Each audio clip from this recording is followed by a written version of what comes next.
Hoje nós iremos falar ainda sobre a caridade, a esperança e a fé de forma muito rápida, sabendo que essas virtudes são graças que Deus vai nos dando para melhor amá-lo, melhor amar o irmão.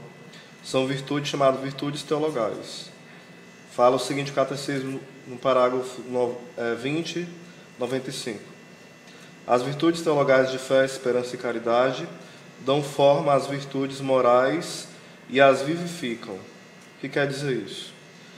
São essas virtudes que vão nos dando a graça para que os mandamentos da lei de Deus, que são a moral, que nós chamamos, não seja uma coisa morta em nós, uma coisa de obrigação, algo que pesa.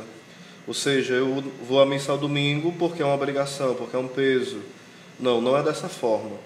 Com essas virtudes, a virtude da fé, da esperança e da caridade, eu vou fazendo isso sabendo que eu estou fazendo algo que me leva a ter uma experiência com aquilo que é eterno. E mais do que com aquilo, com aquele que é eterno.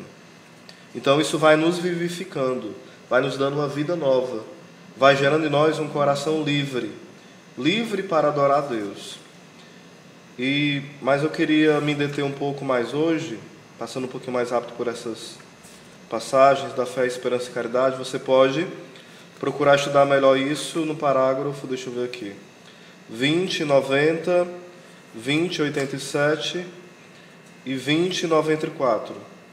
Mas eu vou passar logo para os pecados contra os mandamentos da lei de Deus. O primeiro mandamento. Um dos pecados é o pecado da idolatria, que muitas vezes é muito mal interpretado por outras denominações cristãs.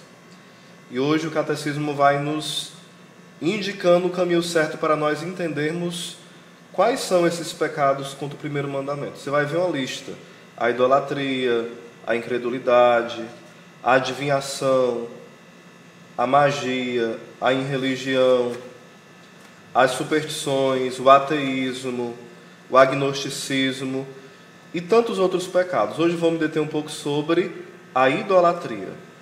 A idolatria é você adorar a qualquer coisa ou a qualquer pessoa, a qualquer ser que não seja o Deus único e verdadeiro, o nosso Deus, que é o nosso Pai, o Deus uno e trino. Então, quando você coloca qualquer coisa no lugar de Deus, isso se chama idolatria. Latria quer dizer adoração, e idolatria, adoração do ídolo, não adoração do Deus verdadeiro. Para os santos, nós não temos idolatria. Para os santos, nós temos algo que a igreja chama culto de idolia, culto de veneração, de respeito, de admiração. O culto de latria só é dado a Deus. E todo culto que não é dado a Deus e é usado a latria é uma idolatria. Ou seja, eu estou colocando a amizade, eu estou colocando uma pessoa, o meu pai, minha mãe, o meu filho, eu estou colocando o emprego, eu estou colocando um título de honra acima de Deus, e se chama o quê? Idolatria. Eu começo a colocar esse algo, esse alguém no lugar de Deus. E tantas vezes existem textos da Bíblia que são bombardeados para nós como se nos acusasse de nós católicos sermos idólatras. Quero aqui falar que tenho um grande respeito pelos nossos amados irmãos de outras denominações. Porém, é um grande engano falar que nós adoramos as imagens. Primeiro, a Bíblia deve ser entendida no todo. Eu não posso escolher uma parte da Bíblia e rasgar outras partes. Existe algo chamado haires, escolha, ou seja, heresia quer dizer haires, escolha, eu escolho uma parte. O que me interessa, eu vou pregar, e o que não me interessa, eu escondo debaixo do tapete. Não é assim o catolicismo. O catolicismo, ele vê a Bíblia completa, olha o contexto e vai nos dar uma resposta diante daquele contexto de toda a Bíblia. Não vai usar um texto isolado. A palavra de Deus também não pode ser entendida somente como a Bíblia, como a palavra de Deus escrita. A palavra de Deus, ela é viva, ela é uma pessoa. Então, Jesus, vivo, ressuscitado, que passou pela cruz, ele é a palavra de Deus feita carne, que habita entre nós. Então nós podemos entender que quando nós isolamos a Bíblia como a única fonte de verdade, nós estamos indo contra aquilo que Jesus quis. Porque no início da igreja, do cristianismo, existiam 3 fontes: a tradição escrita, que é a Bíblia; a tradição oral, que são os santos padres, que vai nos passar o início da nossa fé, são chamados pais da fé, os santos padres; e o magistério da igreja, que é formado pelos cardeais, pelos bispos, pelo Papa. Ou seja, é eles que vão nos ensinar de forma coerente e com segurança as verdades da fé. E um desses pontos é uma passagem que é citada para nós, Êxodo 20, versículo 4. Não farás para ti imagem nenhuma do que está sobre a terra, sobre as águas, e vai falando, vai proibindo qualquer tipo de imagem. Só que as pessoas usam esse texto fora do contexto, porque esse é Êxodo 20, versículo 4. No versículo 3 fala o seguinte: não terás outros deuses diante de mim. Só depois fala, não farás para ti imagem nenhuma de escultura. Ou seja, Deus está proibindo fazer escultura de ídolo, imagem de deuses falsos. Não terás outros deuses diante de mim. Então as imagens que nós temos, por sinal tem uma à frente de mim no momento, nenhuma dessas imagens de santos, de Maria e de Jesus, são para nós deuses. São para nós como setas que apontam para o caminho que é Jesus, o único caminho. São como sinais, luzeiros. É como alguém que está no caminho e aparece a placa a 50 quilômetros, a 80, ou então a placa cuidado, está em reforma. São placas que vão nos indicando o caminho verdadeiro, mas o caminho é único. Então os santos foram aqueles que experimentaram Jesus, experimentaram o amor de Deus, tiveram uma conversão radical, e ao olhar para eles, para as suas imagens também, nós podemos dizer: Senhor, Tu és capaz de transformar o mais pecador na pessoa mais humilde, mais simples, mais santa. Então as imagens na Bíblia, inúmeras vezes, elas são proibidas, mas sempre imagem de ídolos. Continuando no Salmo 115, ele fala em uma das suas partes: tem boca e não fala, tem nariz e não cheira, tem olhos e não enxerga, tem tato e não toca. E vai falando. São semelhantes todos aqueles que o fabricam e o adoram. Mas está falando aqui de quê? Imagens de ídolos. Não imagens que nós temos por amor, por respeito. E é um mandato de Deus na Bíblia fazer imagem. No mesmo livro de Êxodo fala, Êxodo 25, 18. O Senhor manda ser construído querubim de ouro e de ouro batido. Manda fazer palmares, flores, leões, bois, molduras no templo. Deus manda fazer. 1 Reis 6, 29, Deus manda fazer também. 1 Reis 7, 29, Deus manda fazer também. Êxodo capítulo 31, Deus vai falando.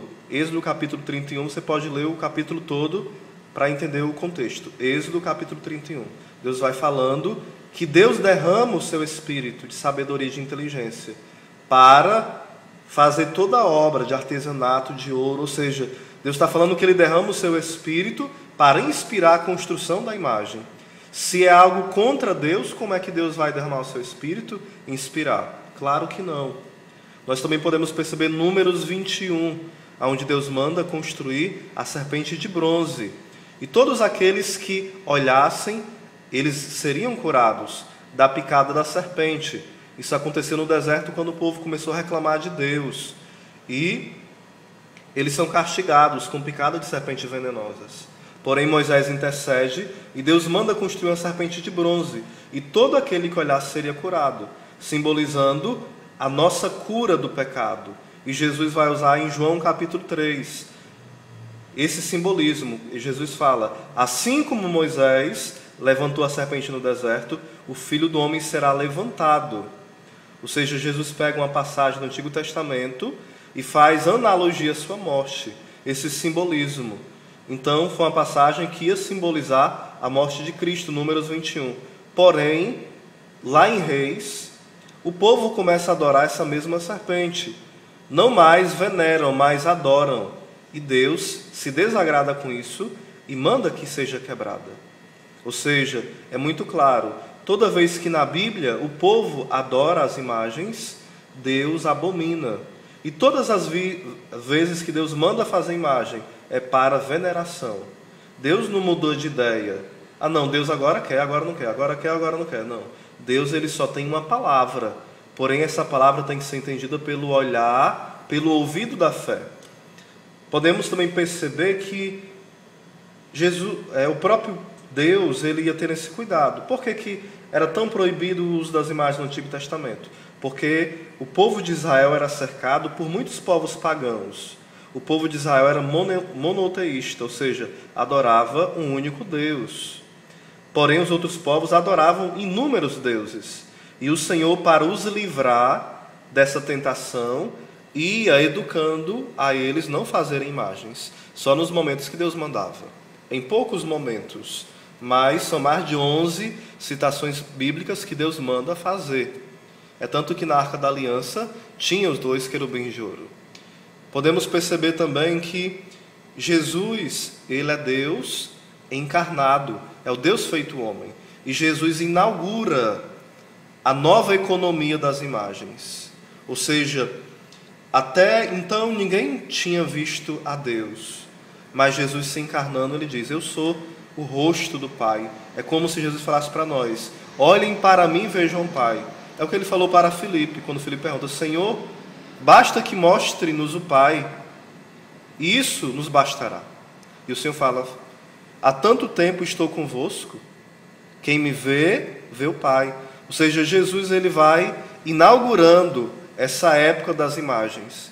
É tanto que no século VII surge uma heresia, os iconoclastas, que ficavam querendo quebrar as imagens, século VII para o século VIII.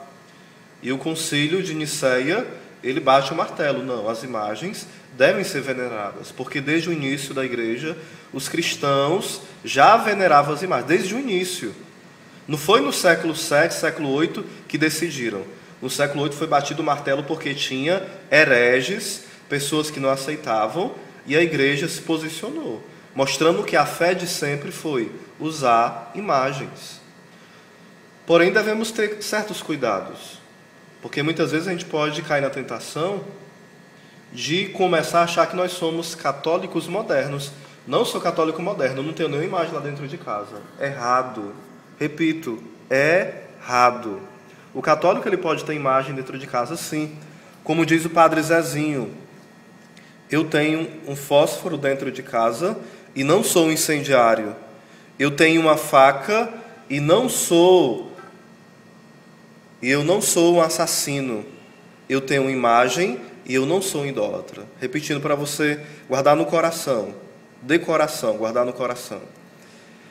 Eu tenho fósforo, não sou um incendiário. Eu tenho uma faca e não sou assassino. Eu tenho imagem e não sou idólatra. Essa é a pedagogia do cristão. Então não tenha medo pelas acusações, pelas mentiras que, infelizmente, até pela ignorância ou por pensamentos contrários, muitos querem condenar as imagens. A Bíblia não condena. Toda vez que a Bíblia condena, é imagem de ídolos. Nunca é imagens da forma que nós católicos usamos. Elas servem e muito para nos fazer lembrar, para nos fazer ter desejo de imitar a vida dos santos. Porque os santos, nós não apenas olhamos e lembramos, nós não apenas olhamos e pedimos, nós olhamos e dizemos, Senhor, eu também quero ser santo. Então, este é o sentido para nós das imagens. Devemos ter o cuidado de, muitas vezes, nós, em nome de um catolicismo moderno, começarmos a pensar de forma muito protestante. Repito, nós respeitamos todos os irmãos, mas se você é católico, pense como tal, pense como um católico. Não queira ser um católico moderno, porque católico moderno é católico que perdeu a fé. Católico moderno demais é católico que esquece que é da igreja que nós recebemos a fé. Nós não inventamos a fé. É a igreja que é mãe e nos ensina. E um filho que quer desobedecer à mãe, ela machuca tanto o coração dele. Então sejamos filhos obedientes e conheçamos a nossa fé. Quero deixar aqui aberto esse quadro para que você pergunte algumas coisas. Tipo assim, Osés fala no próximo programa sobre intercessão dos santos, sobre purgatório, sobre inferno, sobre o céu, sobre espiritismo, sobre superstição, sobre falsas doutrinas. Você vai falar assunto, nós vamos estudarmos, rezarmos e tentar procurar passar da melhor forma.